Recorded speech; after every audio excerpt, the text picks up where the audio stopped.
Ivan, Vanakkam, Assalamu alaikum, and a very good evening. Welcome to episode 5 of the AmCham Sri Lanka Modern Workplace series. Today, on this exciting series where we aim to learn the latest and evolving trends, tips, and tricks to increase productivity, as well as to disrupt the paradigm and think out of the box, we're taking on a very transformative topic: upskilling and reskilling for sustainable professional growth. We all know that agility is the primary buzzword when it comes to the business environment today.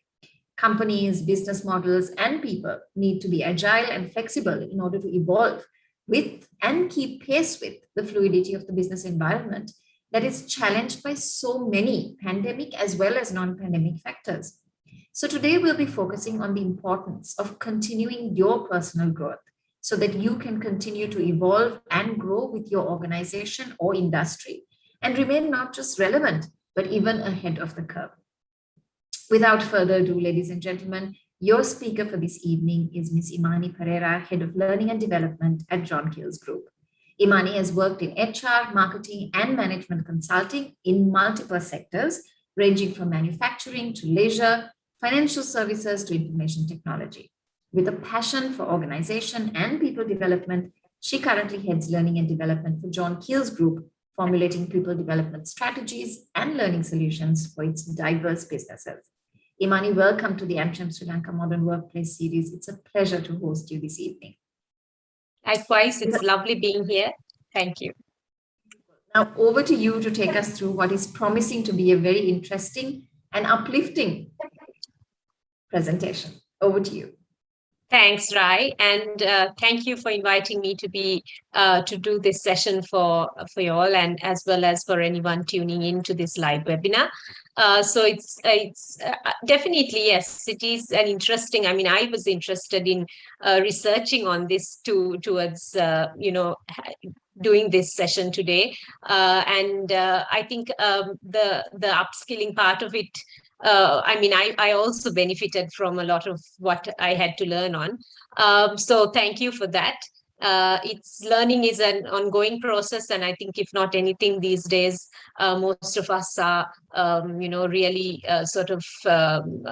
we are open to the fact that this is something that's with us to stay, and we need to see the better side of things. The topic is something that I hope I will. What I intend to do is to shed some light in terms of what we sort of understand by upskilling and reskilling, as well as in terms of how it helps organizations and people alike, and why it is a buzzword at this time, and what we can sort of gain out of it.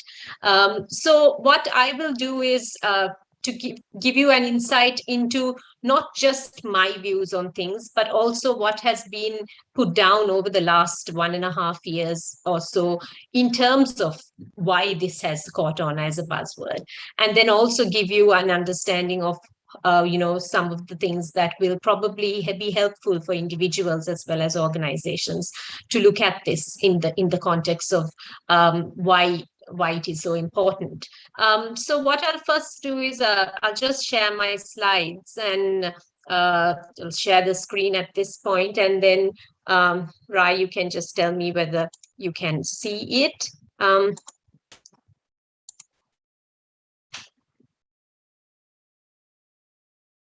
Great. Okay. As the topic suggests, it's on upskilling and reskilling for sustainable growth. And we will look at it from the aspects of the keywords of upskilling, reskilling, and of course, sustainable growth. And I'll take a different spin on certain things, and I would like to ask your opinion on things as well. So anyone who has any questions, please feel free to put it on the chat, and Rai, hopefully you can just direct it to me in case I miss out when I am looking at this or doing my presentation. So before we start, actually, I would like to just get your views on things. And for that, I have a small sort of a quiz to work out with all of you. Not a quiz, actually. It's just a few insights. And I thought it's best to work it out this way. I hope you all are familiar with Mentimeter.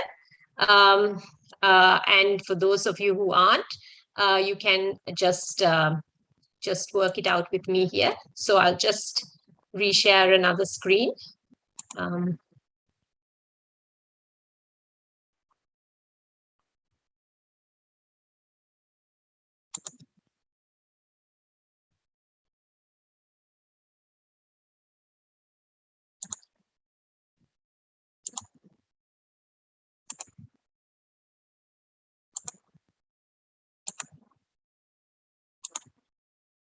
Okay, I hope you can see this. Right. So what you need to do is to go to www.menti.com and use the code 97954493. I hope it's clear. So it's pretty simple. www.menti.com and use the code that's given up here, 97954493, and then we can start. I will see when people join in, so that hopefully there will be a few people joining in.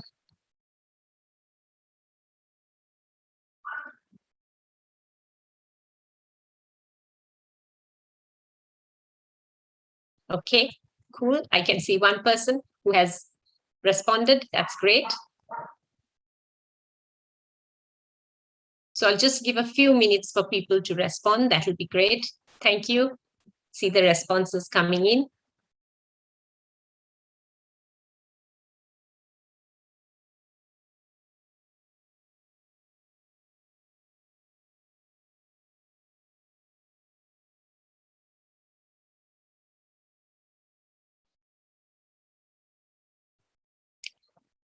So just www.menti.com and use the code that's given.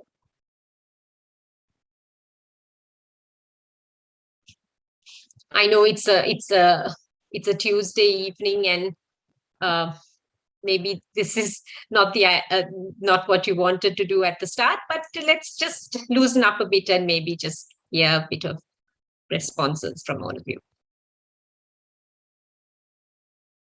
Give 2 more minutes for this. Okay.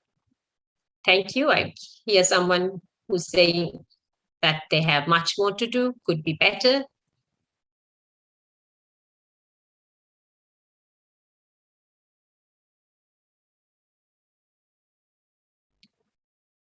Great. Okay. So let's see. With I'm sure there'll be others who probably are thinking as to what they need to put, and maybe you're also still logging in. So we see that a majority of us say that we could be better when it comes to skills development, and some of us who say that yes, we have much more to do. And it's very interesting to see that those who are satisfied or thinking that they're experts on skills development is actually not even present here, because I think we're all in this sort of a webinar because we understand that that is very much the case, that there's a lot more to do in terms of improvement, and we are working on it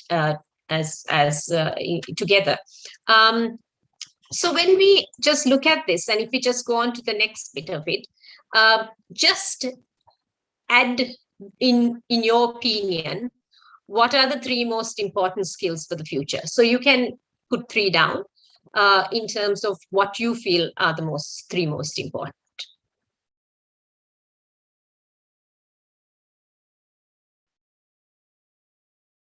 So just anything that comes to the top of your head, don't have to overthink it, just put down whatever that comes to the top of your head.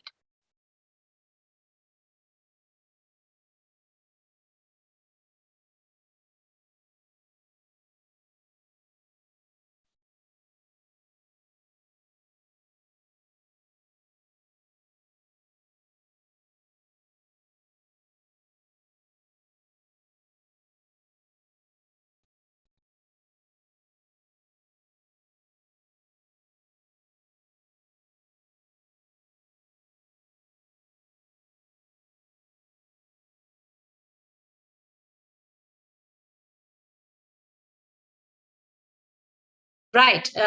Thanks. I see some very interesting points that have come in here from communication to analytics, to people development, technology, leadership, agility. All of these have come in, and you can see what sort of things are actually more prominent in terms of what your views are. So that's also very interesting. Thank you. So we'll just move on to the next question. If anyone else is okay.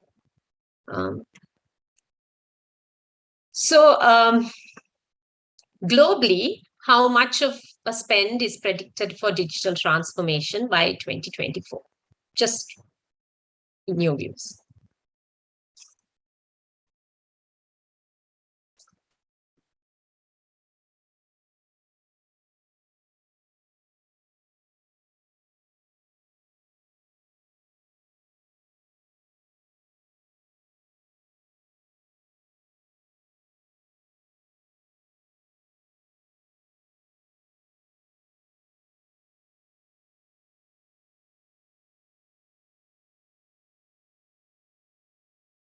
Right. So thank you very much. Thanks for participating in that.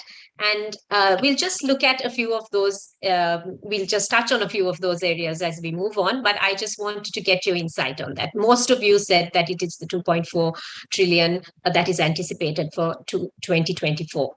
So let me reshare again and on.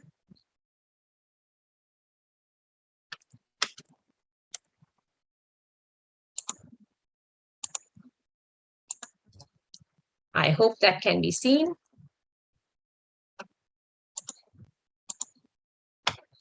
Right. So when we look at these stats, right? So you can see that what you predicted or what you put down as predictions for 2024 is in fact very correct. In 2019, when Gartner did this survey, this was the anticipated figure for 2020, where we are now in 2021. So currently it is estimated that it is around over 1.7 trillion. And this was when it was predicted before the whole pandemic hit us, right?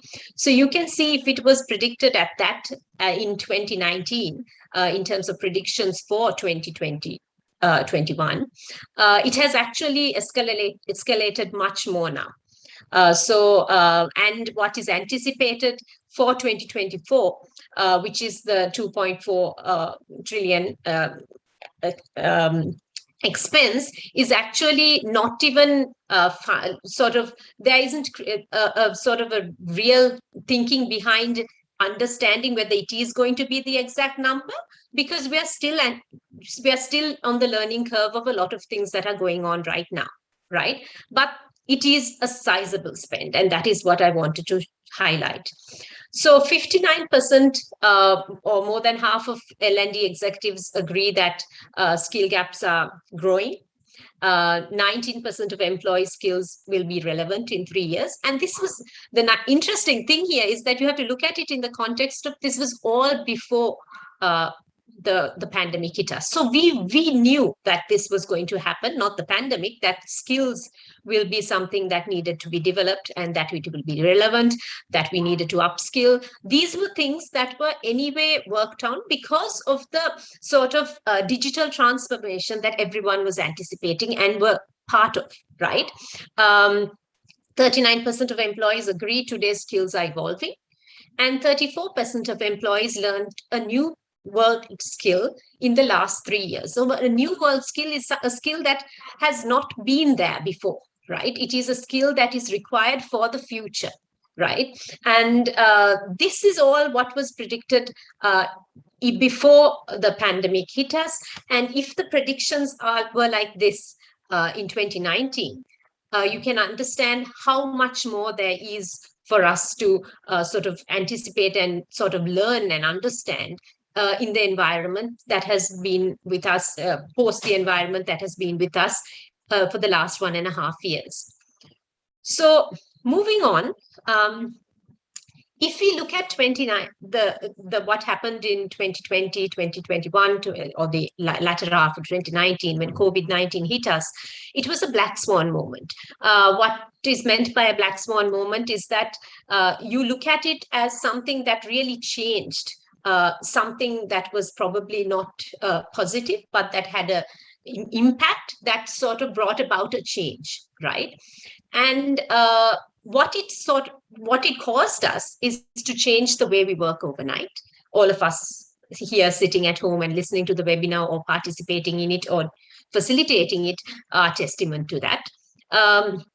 The initial apprehension was that the pressure would be daunting, right?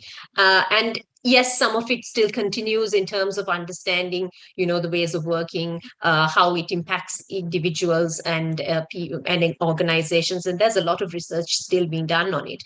But we also found out, or there was a realization that the new way could be a blueprint for the longer term, right? So things like agile work practices, understanding or knowing that, yes, we can still continue to work from home, irrespective of what we thought before. There were some people, for example, who would be loggerheads with their management saying, no, these jobs cannot be done remotely. These have to be done at a physical location, or being there in a place where you can sort of see people face to face. All of this changed, right?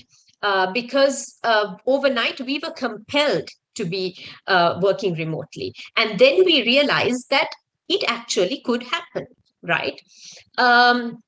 So in that first phase, we were learning by doing, right? So a lot of things that we had to, we were pushed towards doing something, and then in the process we learned how to do it, right? Be it in terms of how we work with teams remotely, or how we engage with our customers in a remote environment. How do we anticipate or forecast things when we don't really know what the trends are going to be like in the future, what buying patterns are going to come in, what is e-commerce going to really look like. All of these things we didn't know, but we learned on the go, right? And when we started that, we were sort of in a way pushed to the deep end, and sometimes without even knowing to swim, but in the process we sort of really managed to get there. So and still we continue to learn. So when we went through a phase like that, we also resolved into what I would call reactive training, right? It wasn't really things that we sort of anticipated or thought through and put down. It were things that came up suddenly. Like, for example, you would think, okay, all people who are in sales now need to get a quick training on, liaising with customers from an online mode. They should know the tools and the sort of methodologies through which they can do this more effectively. And there's a training that needs to be done for that, right? We would reach out to all the clips that were available on YouTube or wherever we could access, and sort of configure these trainings, right? They weren't really thought through. And I'm talking about the majority. There were still organizations, like I showed in the previous slide, there was anticipation that things were going to change, digitization and the sort of digital transformation was going to happen. And there were organizations that had made the effort, organizations and people who have made the effort to actually look at different ways in which they can be ready for this transformation. And they probably took to it a little faster. But what happened is, even organizations where they had sort of proactively looked into things, the change had to happen rather rapidly than anticipated. So it wasn't like anyone expected this to happen overnight, and for overnight there to be a curfew or a lockdown and for people to be stuck in their homes. That was not anticipated, right? So even companies or organizations that were rather well prepared had to still face the brunt of it. So now when we sit in 2021, we are in the process of facing a learning curve. We have understood some of the things that happened, that what we went through, where we sort of really sort of needed to change our ways, what things worked, what are the things that we can sort of disregard, what are the things that we really need to embrace. And this learning curve is what is going to sort of obviously grow and help us in the future, right? So just in terms of the ways we are working and how we engage. So we are leading teams virtually, and we are also trying to build social capital in the process, right? So it's not easy, because you are sort of engaging with people from a remote perspective, as well as you have to sort of really connect with them in the same process, in the same format, right? In the process of it, you have to connect as well. So, for example, if it was salespeople who were sort of had to get the know-how in terms of setting up virtual meetings at one point, because that was what they had to do. It's not about setting virtual meetings anymore. You have to know that. That's just a prerequisite. It's a given, right? Now it is about, how do you build relationships in a remote working environment, right? So how often do you have to connect? When you connect, what is it? How do you sort of really sort of how can it really build that relationship or take it to the next level? That is what a salesperson has to look at now, as opposed to setting up the perfect Zoom meeting, right? So it's about managing all of this in a remote environment, right? We also had to maintain cohesion without the benefit of informal connects. And what do I mean by these informal connects? Anyone has any suggestions that you can put on the chat? What were those informal connects that we sort of have to go through? We were used to when we were on a not on a non-remote working environment. Any suggestions? Anything on the chat that you can put?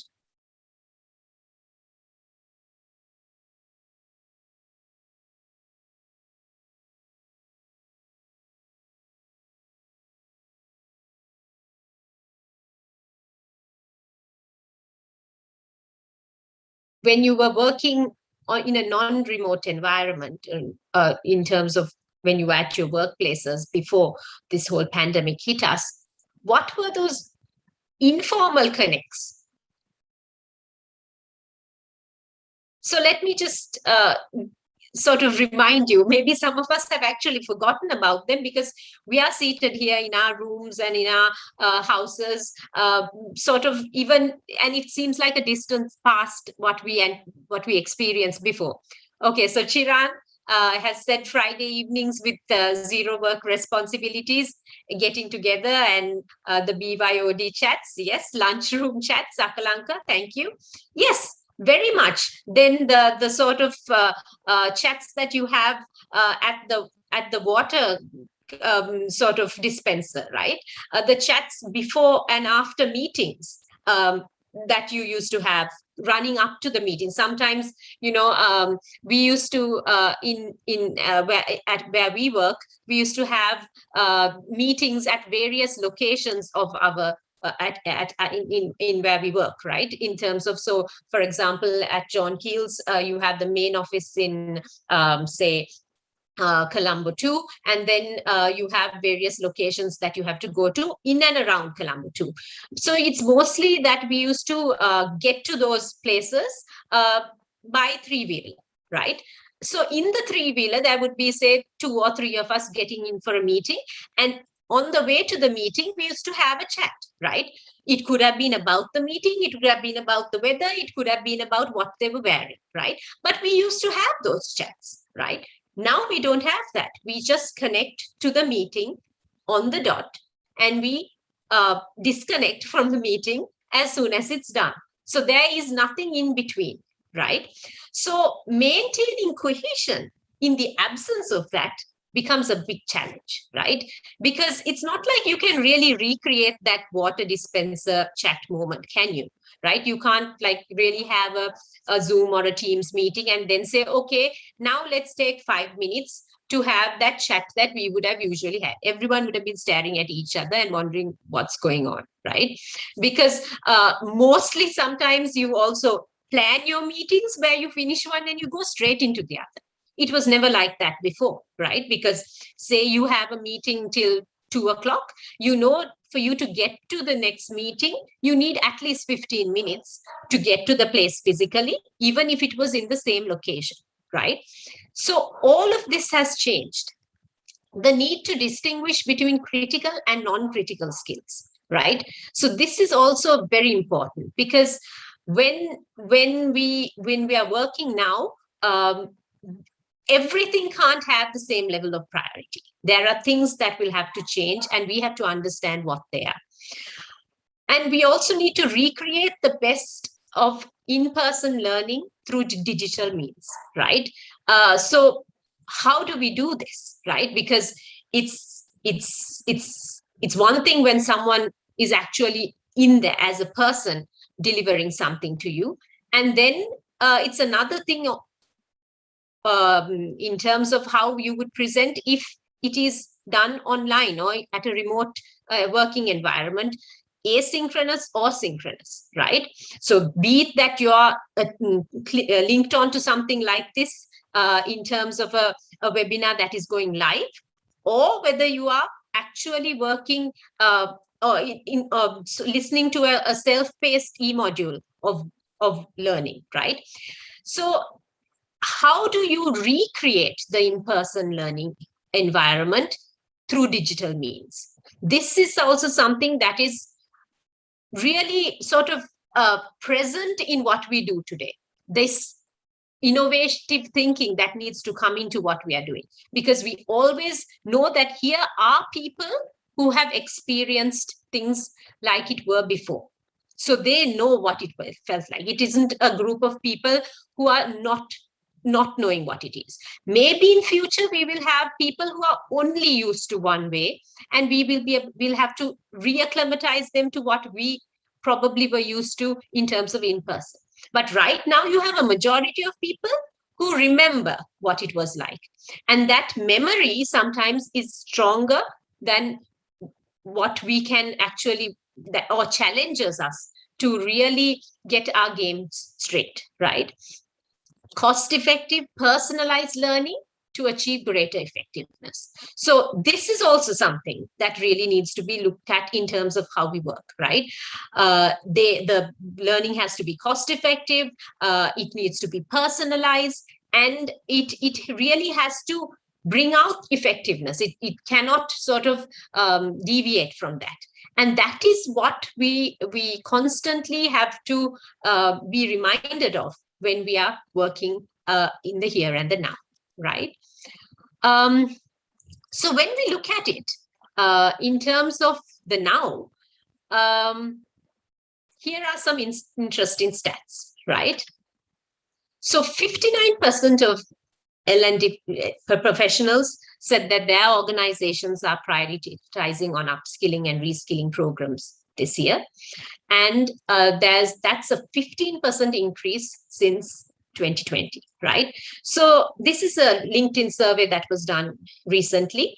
And in that survey, they really looked at understanding what is it that people are saying in terms of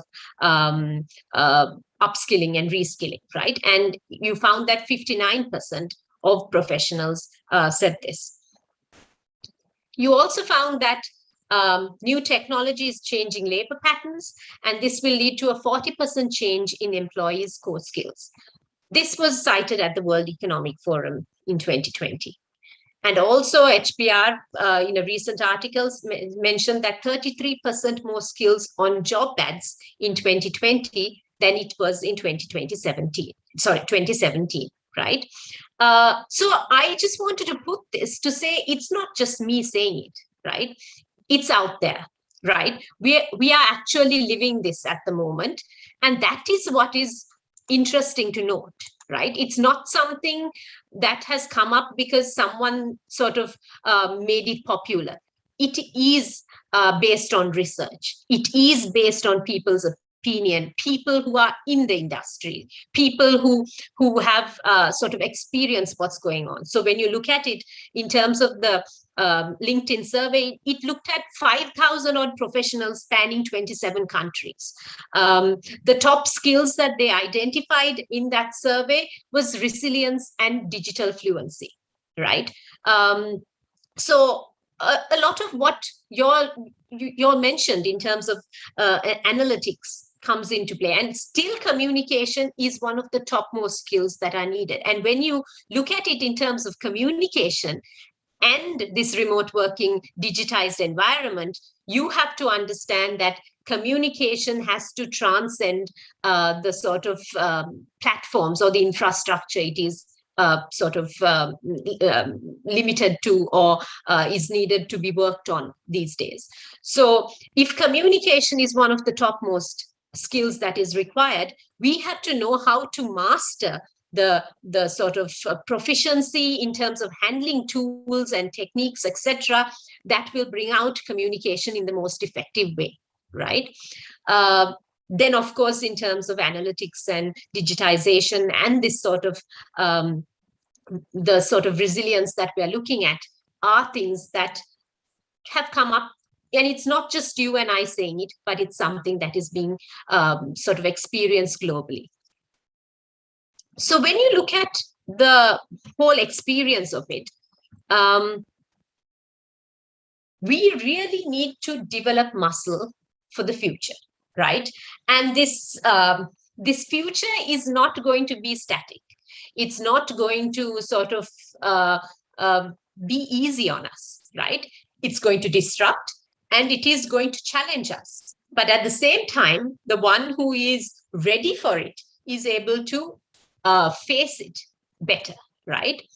So any guesses as to what sort of things we would, yes, we looked at skills, but overall, what do you think are the areas we need to be looking at? So one thing is established analytics is something, or digital sort of competence is something that we will be looking at. What else is needed to really build that muscle for the future? Any comments from anyone? Anything you can put on the chat?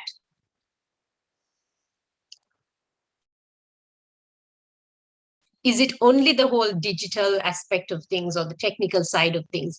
What else is needed?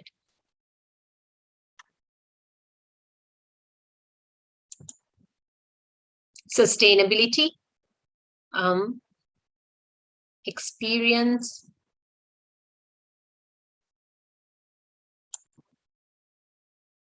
Okay.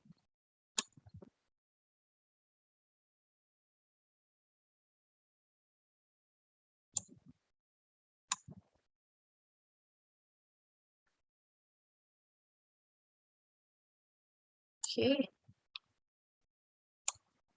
Right. Moving towards data-centered decision making. Okay. People skills, willingness to change and adapt, willingness to learn new skills, soft skills. Thank you. Okay, so very interesting. So if we look at it, when we say what is really this muscle that we need for the future, we look at digital and cognitive capabilities, adaptability and resilience, social and emotional skills. So if you look at it, prior to what happened in at the end of 2019, 2020, we had not really yes, we knew there was a digital transformation that's happening. That was done. Yes. So we knew that we needed to expand the ability to operate in a fully digital environment, right? We knew that that revolution had hit us and it was only going to be more transformative. That we knew. Then when we say cognitive capabilities, it is to develop cognitive skills, things like innovation and redesigning to ensure that critical players who are working in this environment are able to respond in that way of being innovative in terms of being able to disrupt things. All that is also part of what we need for the future. So developing cognitive skills. Then when you look at it in terms of resilience, adaptability, that is something that even most of us have mentioned, right? In terms of, that you can't, if you don't change, if you don't adapt, you will be left behind. It's a given, right? So that is something, and to build that resilience, what you require is this suit of armor through skills that are needed for the future. But did we really look at social and emotional skills prior to all of this that happened? Yes, we were conscious of it, but was it really up there as number one in the agenda? Was mental well-being, mindfulness, things like that actually in the forefront of discussions that CEOs across the world were having, right? They probably were at the back of people's heads, but they were not really on the discussions, right? At the discussions. They were not the things that people really spoke of with the gusto that they have now, right? Because the pandemic really opened our eyes on that, right?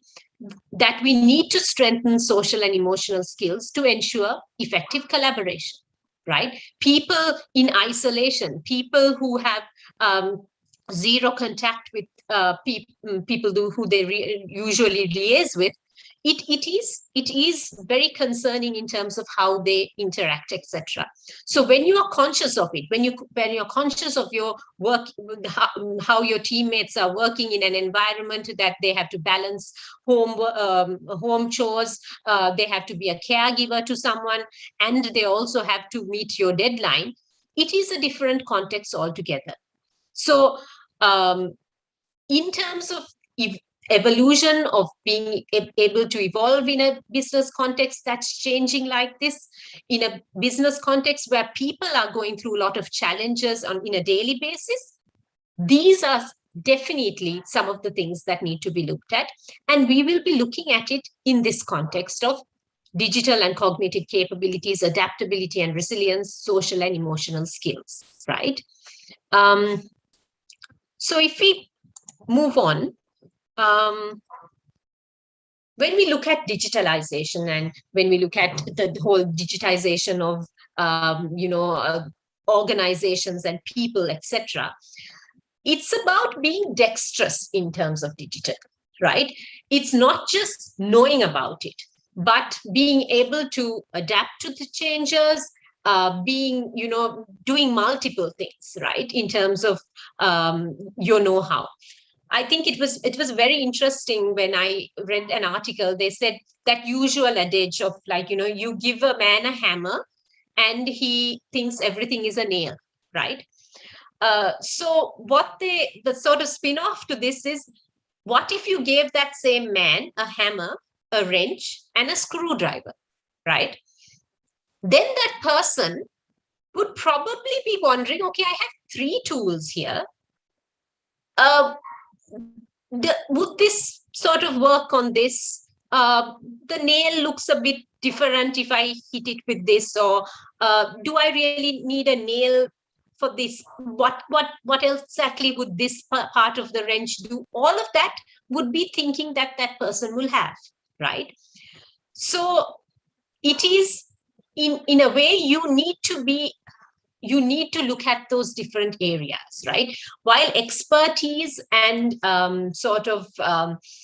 competence in one area is very good, you also need to be really open to what else is out there.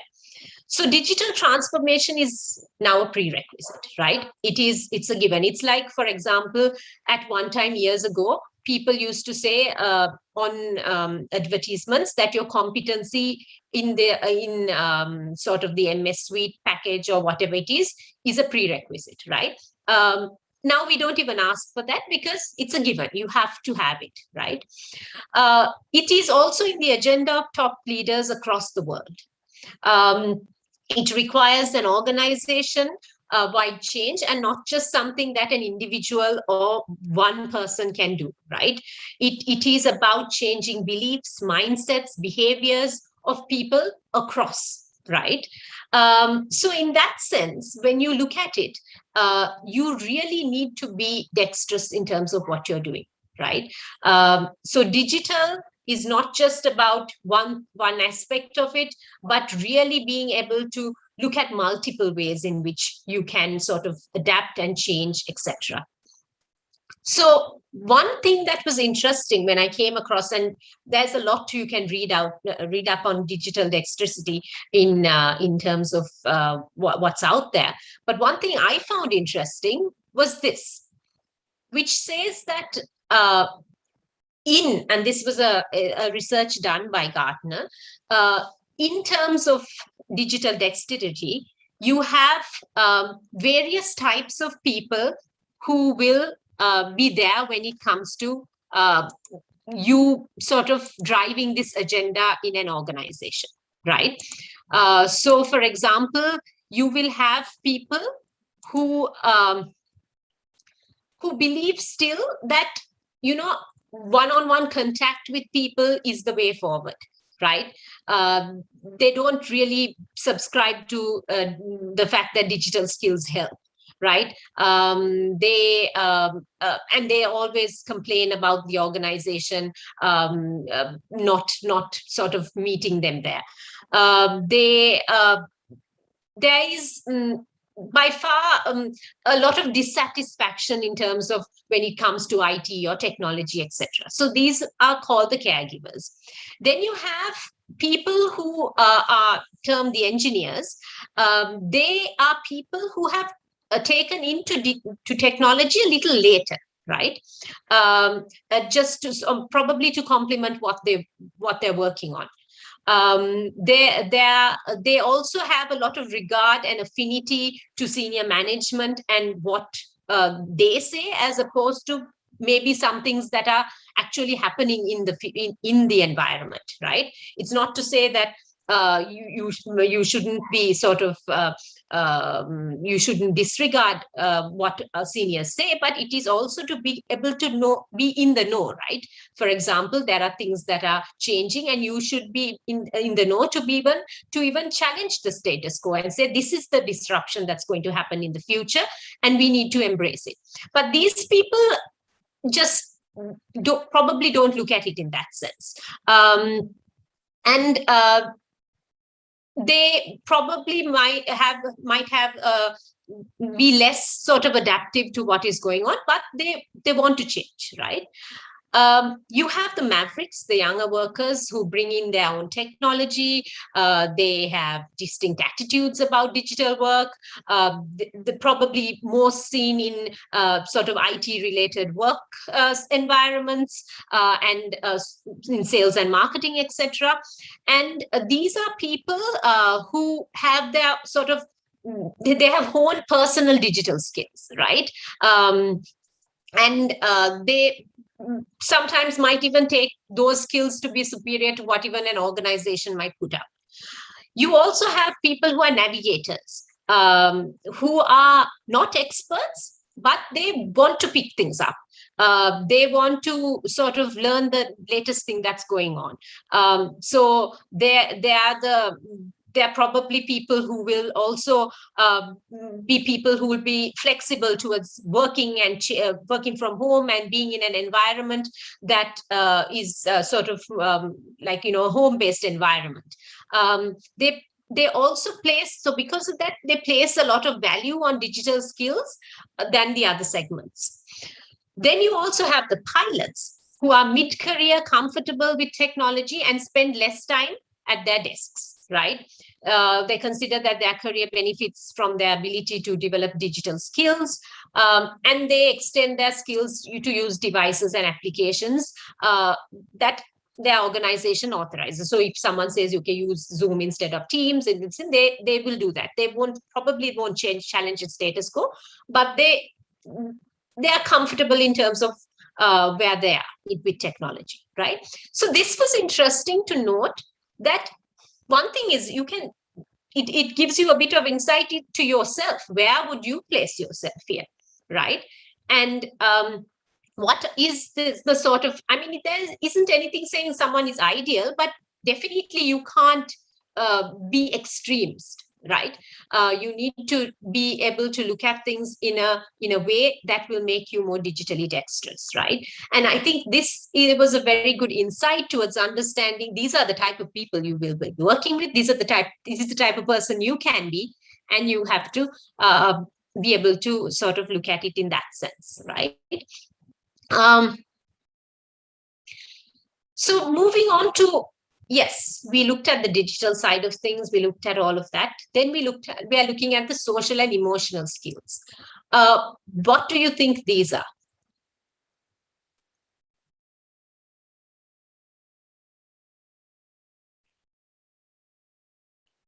So if you look at that, you have to build awareness. You have to look at things in terms of vulnerability, empathy, compassion. Now, for example, you might think, okay, awareness I get, but what is exactly vulnerability? And yes, empathy I get, compassion. So these are things that have come into the forefront now because of the ways in which we are experiencing work, right? So when you look at awareness, you have to create space to attain in terms of keen awareness to what's going on within for yourself as well as around you, right? So knowing yourself, how you react to situations, how you're dealing with things is very important to bring in what you to bring in your A game towards working with others. Because the more you're self-aware, the more you are able to interact with others. So this awareness is really important because it's not just awareness about what's going on, but it's internal as well. Being bold to express vulnerability or exhibit it by lowering your guard and confronting what is unfolding.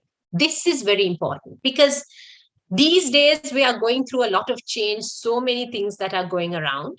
And then if we just wait like everything is okay, everything is fine, it doesn't work that way, right? We also have to show people that we ourselves are vulnerable. We are feeling challenged, or we are feeling stressed out, and it is important to do this, right? Because you need to put it out. I read recently in HBR where they said it is okay to feel like you're torn, right? It is okay to express it. So, for example, you can be someone, a supervisor or someone who is like, let's just get this target no matter what. Let's, make sure we go overachieve our target and meet this deadline in terms of a target. Or you can also be that supervisor who says, let's do everything towards meeting this target. But who knows, we may even get a fourth wave, right?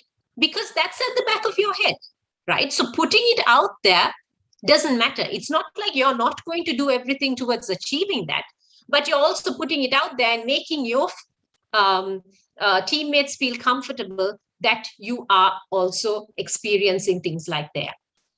So you demonstrate empathy to better tap the emotions and our feelings of others. And you also act with compassion to make individuals and groups feel genuinely cared for. So these are areas that will actually be things that we will have to work on in terms of our development. So it's not just those digital skills in terms of AI, cloud computing, all kinds of things that are coming in, but we also have to hone these skills. So it's not just an either or, it is and, right? So it has to be both. So when it comes to upskilling and reskilling, these are used interchangeably, but there is a difference. So upskilling is when you would enhance or expand an employee's or yourself in terms of being more productive, in terms of skills that you already have acquired to do something in the future, right? So these could be skills that you need to be you need to enhance to be towards gaining more efficiency. Whereas reskilling is about equipping yourself with new skills that will allow yourself to be in a new position in the company, which is entirely different from what you have been doing now, right? So there's an interesting sort of example in terms of, like, for example, if you take a CFO, right? And these are people who have been working with teams that are really good at Excel, spreadsheets, etc. And you find that you're going to automate a lot of what you're going to do. So then you would find that probably a group of your teammates will not necessarily have to be in the team going forward. So anticipating this, you can get those teammates reskilled on things like analytics, right? In terms of machine learning, because you know that for them using that, they can be in any other discipline of work as well, right? So it's not just only about Excel and knowing the financial sort of regulations and things like that, but it is also being able to reskill them on things that they would probably not even see at the moment. But because you know what the future is going to look like, you have started this reskilling process with them, right? And this is what is required when you reskill people. So when it comes to reskilling in an organization, and this is from an organizational context, you really need to look at it in a step-by-step process, right? You will take various steps towards, you can't just move into it head on. So you will identify the skills that will help in terms of your recovery business model, what it depends on, right? It's not everything, but what are the most crucial skills? We looked earlier in terms of critical skills, right? You build employee skills critical to your new business model, right? What is it that you're going? So, for example, the other day, the French president, he mentioned that probably they will be looking at getting more of their businesses in location rather than having their businesses worked out in the locations of where their customers are, right? Why is this? Because they felt that they need to have that sort of proximity in terms of what they're doing. This is disrupting that sort of supply chain model that they're used to. Supply chain of essential goods, he also mentioned, they will look at having those manufacturing plants within the country, because these are things that at a given time, they need to sort of be able to have it distributed at the lowest possible cost. And if this is coming from, say, China, for example, or the States, for example, there would be an additional cost, and these are essential items. So he was talking about having in-plant locations in France itself, as opposed to having them previously where it made more sense, right? So these are things that they're disrupting that supply chain model as a result of it. You also look at launching tailored learning journeys to close critical learning skill gaps, right? So it is identified as to what is required for what person, right? What is required for what team, right? You start now, test rapidly, and iterate. That is, you look at it, you start it, you launch it, you see what the feedback is, you see the results of it, you evaluate that, and then you make any changes and iterate. And that is what's important. And then also, it's not like big companies can't sort of make a change and make an impact, but you need to act like a small company to have a big impact. So you need to work with piloting projects, for example, because sometimes it's easier to bring about a change in a small organization because you have a few people to convince. But in a large organization, when you are bringing about an upskilling or a reskilling program, you need to work with people, identify who are your critical players, right? For example, if you are in an e-commerce business, your critical players will be your IT, your marketing staff, as well as your logisticians, right? So you need to work with them first. So this is what is required. You identify and you put a structure. You also need to protect learning budgets, because regret will happen later on if you don't, right? It's not about sort of slicing off everything and just eradicating a learning budget or going pell-mell and doing all sorts of learning, but understanding what is it that you require to do now and making sure that it happens, right? So learning budgets need to be looked at in a sort of a close way in terms of understanding what exactly are the critical areas that you're going to be working on, and who are these people that you're going to be upskilling and reskilling. So this is from an organizational context, but you will have people from an individual perspective also who will look at it in the same manner in terms of what are the critical skills for me, where do I see myself having to learn more on, and how do I make this change? So the more you are honest with yourself, and you understand, for example, that it is continuous learning, that you have to sort of be really sort of wired to know what's happening around you. The more you understand that, then you can follow those goals. So if it is for those steps, so for example, the whole analogy of a big company and a small, think like a small company. When it comes to yourself also, you will not think of, oh, someone is doing this and it seems to be the right thing to do. See if it is the most critical skill for you to change or upgrade or upskill at this point, right? Because for you, it might be that you are lacking something even more important, which that other person already has, right? So make sure that you identify for yourself, as well as have those discussions with individuals who know what is going to happen, as well as understand what is happening in the market and be able to align yourself for that, right? So when it comes to upskilling and reskilling, we look at, I'd like to look at it from the aspect of continuous learning versus connected learning. And so this is what I would like to sort of really look at, is in terms of, yes, sustainable things is sustainability is what we are, is also part of our topic. But when we look at continuous learning, which is like you continue to learn, as well as you sort of look at it as something that will sustain you for the future, when this future is disruptive, when this future is evolving, you really need to sort of see if you are actually making progress by being in a continuous learning sort of mode, right?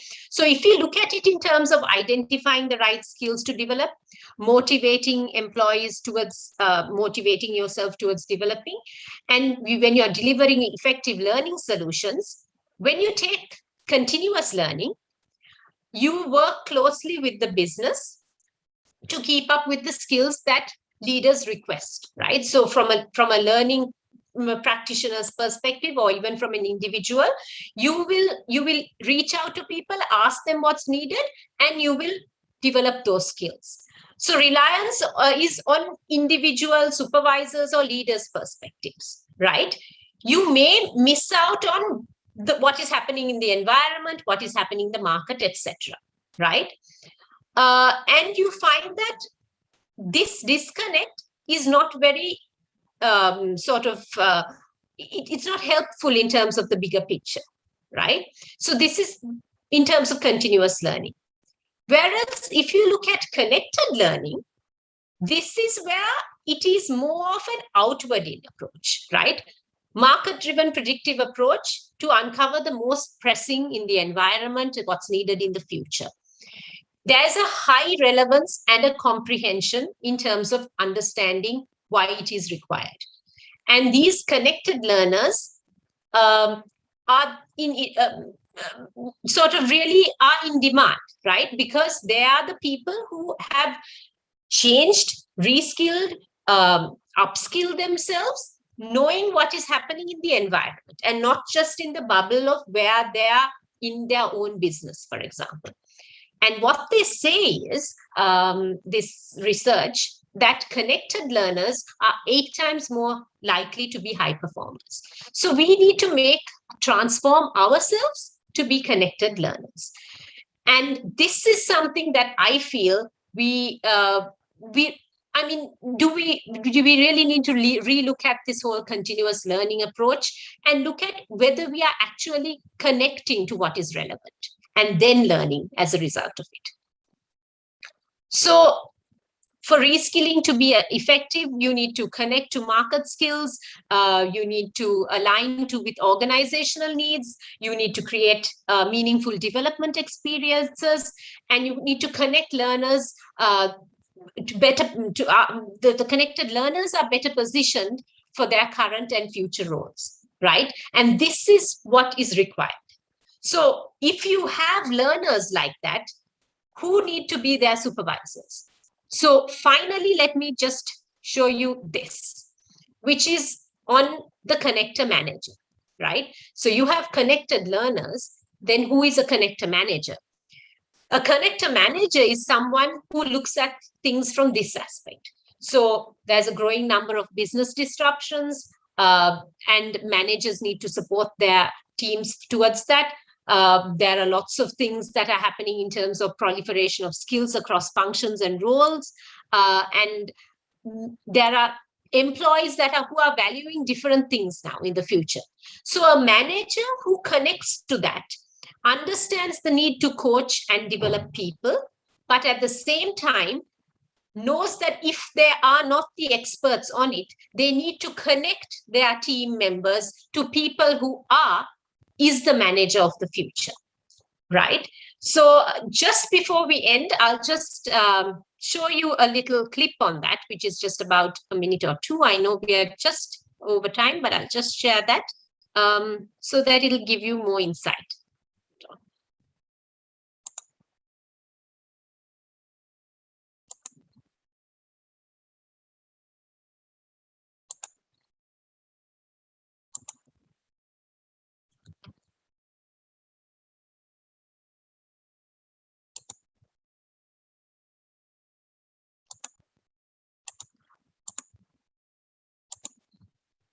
Okay, I hope the screen can be seen. I'll just play this. It's 3:21. So far, non-stop meetings and no lunch. Marta Romero has just 9 minutes before she meets with her direct report, John Goldberg, to help him with his development project. But Marta doesn't have the latest development knowledge to coach him. She opens her email. 32 messages. Marta, like many managers today, is overwhelmed. She needs to coach frequently, but lacks the knowledge to coach effectively. And she's not alone. Many managers across the globe are struggling. Today,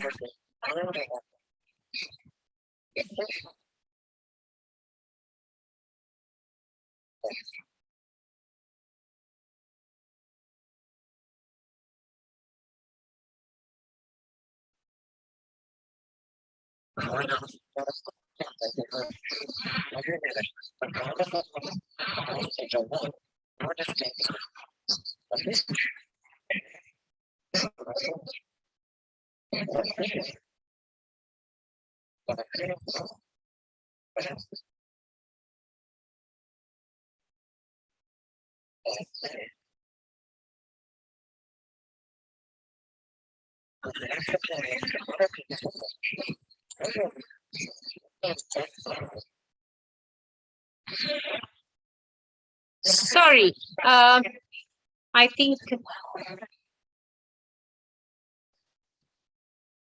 Sorry about that, Rai. I think something happened to the video, is it? Yes, it just kind of stopped dead center. Would you like to maybe try again? Yeah, I'll just try one more time. If it fails, I can just give a recap of that. Yeah, just give me a second.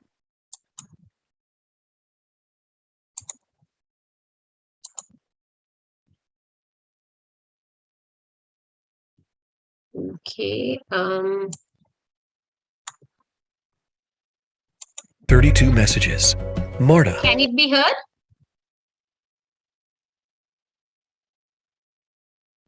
Can it be heard?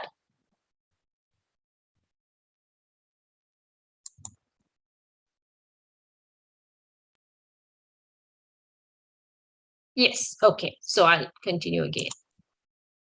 Okay. Sorry about that. Like many managers today, is overwhelmed. She needs to coach frequently, but lacks the knowledge to coach effectively. And she's not alone. Many managers across the globe are struggling. Today's average manager oversees 9 direct reports. 45% of managers say they lack confidence to develop employees' skills. We wanted to find out what the best managers are doing to develop employees in a frenetic and fast-evolving work environment. Our analysis yielded a startling conclusion.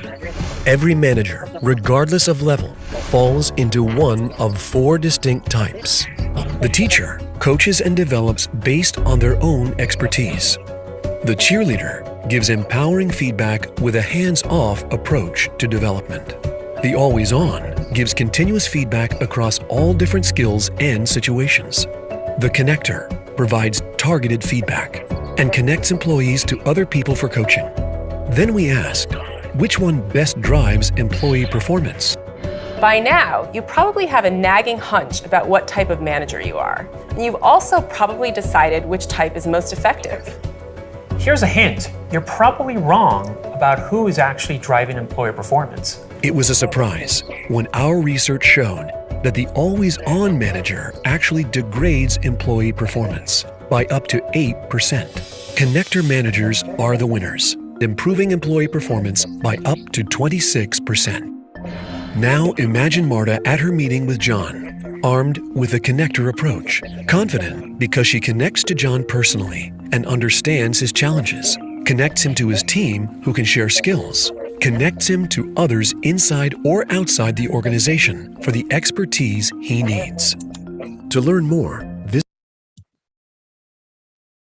Okay, so that was just to give you an insight in terms of one thing is when you are a learner and you are connected. And then when you are having a team of reportees, how you can be a connected manager. So basically, that's what I wanted to share with you. And what I will leave with you is the fact that skills are the currency for the next normal. And we as employers and individuals need to invest. So, it's an assortment of things out there. There's the gig economy, there is contractual work. There are people who can rent people to work for them now in the future. So if you are not one of those people with the skills that are needed for the future, anyone else can take your place. Thank you.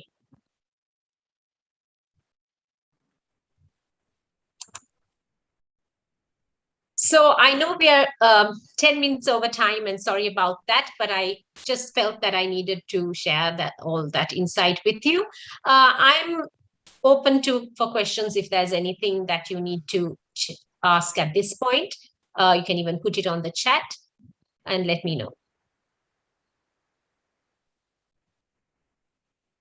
We'll give it a couple of minutes to see if there are any questions that come Yes. in. We do have multiple requests for the presentation to be shared.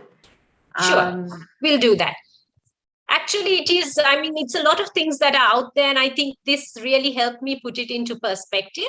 And I'm very happy to share that with anyone because, these are also things that have been developed during the last 1.5 years. So it's not like it's a lot of things that we can learn from. So there you go, ladies and gentlemen. Upskill and reskill. Yes, they're both important. in as much as Imani was speaking about digital and cognitive capabilities, agility and adaptability, and social and emotional skills. Imani, thank you so much for taking us through that important and very insightful information. And as you yourself mentioned, there is just so much that we don't even realize when it comes to self-growth and reskilling and upskilling, and how much and how important it is and how much needs to go into it. So thank you so much for enlightening us. And I think that's going to be very important going forward as well. Manesh, Lahiru, and Samita, as well as everyone else who asked, yes, as Imani said, we will share a synopsis of the presentation, and we do hope it helps you in your journey on sustainable personal And growth. Rai, just before we finish, I think Vasanta has sent one question, Sure. which is on upskilling your subordinates. Does it apply in our society? We are not a society removed from the world, Vasanta. So very much so. Yes, we probably have we have a lot to do, and there's a lot more that we can do. But if you are a team lead, and you have to sort of be very mindful of the fact that it is also your responsibility to be that connected manager, right? To be able to look at people's upskilling in terms of, yes, if you don't have the skills that are required to coach them to get to the next level, who do you connect them with? But it is also your purview. It takes two hands to clap. I'm not saying it's the responsibility of only the manager or just the teammate. It is both ways. But I think a lot of ownership is also taken by the individual, and that is needed. But as an individual who is managing people, definitely, I would say in our society or anyone's, it is required. Thank you. I guess leadership over management, I think that's where that kind Very of falls much. into. Yes. Great. So let me just check the Facebook page again. Okay, very good. So, okay, so thank you again, Imani, and of course to all the participants welcome. on Zoom and our viewers on Facebook and YouTube. Thank you for your participation. As always, reminding you to subscribe, click the alert button, and share the YouTube videos, which will help share this message, which is so important, as well as, of course, continue assist us to continue bringing these online resources to you free of charge. As we conclude, a reminder from Imani, myself, and the AmCham team, of course, to keep a physical distance, masks on, hand sanitized, immunity boosted, fingers crossed, and spirits up. Stay safe, everyone. Good night, and God